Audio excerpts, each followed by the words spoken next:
Hello everyone and welcome back to my channel. I'm Peaches from Lovers for Healthy Life. Well guys, I know I showed you my melon patch yesterday, but it seems like overnight it just gets bigger and bigger. And I'm also spotting actual watermelon. And that's a tiny one right there, but I saw a few big ones, or larger ones anyways. And there's a larger one right there, so it's looking good. Now if I can only keep the critters off of it long enough.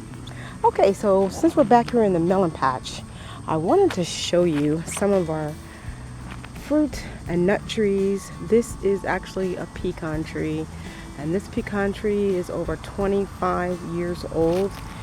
And my neighbor said we should get pecans this year because he's getting rid of all the squirrels. So I'm happy about that. And we actually have 5 pecan trees on our property here. So here's a pecan tree here. And right over here is the back side of my raised bed garden. And this is another pecan tree right over here, and it is huge. And we're kind of clearing off this area right here because we're thinking about putting up my greenhouse right in this area. So not sure if this is the area we're going to put it, but we're thinking about it. Now when I walk a little bit further into the woods,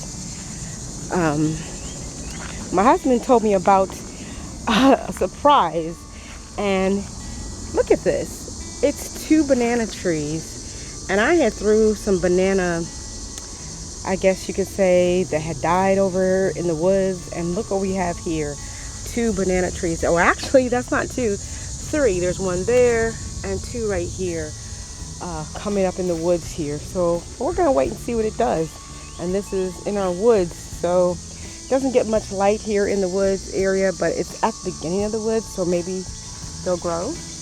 And right here is our 3rd pecan tree, and all these pecan trees are really massive, and they'll drop the nuts. We don't even have to get up, go up and get the nuts. They'll just drop right on the ground for us.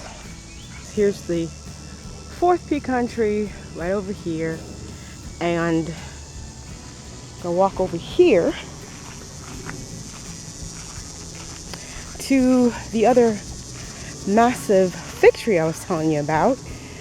And this is the fig tree, and look, we actually have figs on this tree. So maybe if we can keep the deer out of it, I can actually harvest some figs. And this one has a lot of figs this year.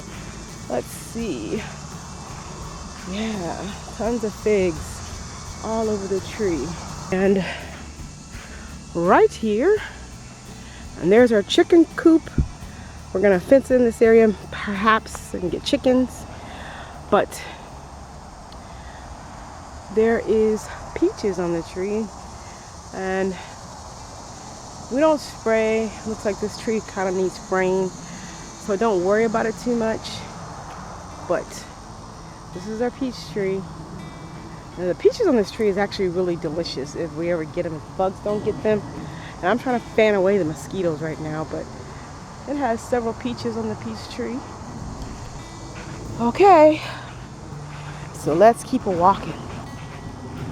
Right over here we have apple trees, and I believe this is Granny Smith apple, but we have apples growing on the tree here. So we have 2 apple trees over here, and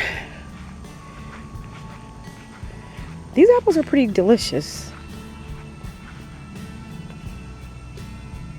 Can you see the apples? These apples look really good. They're not ready yet though.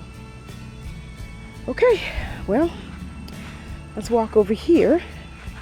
And this is our plum tree. And last year it was loaded with plums, but this year there are no plums on it. So maybe we had some funky weather going on. I think we had, and it flowered and had baby plums, and then we had a freeze come through, so we lost our plums. So perhaps next year. And then this is a pear tree, a pineapple pear tree that needs to be trimmed down. And over here is our pear tree. It's massive pear tree. It's loaded with pears, but this tree is really out of control. right here near our drive is the 5th pecan tree we have here on the property. Well guys, the grapes are so sweet and delicious, and I've been picking bunches of grapes almost daily for us to enjoy, and they have seeds, so I've been saving the seeds as well. And I gave a bunch to our neighbor who's a master gardener, and he said they are really delicious.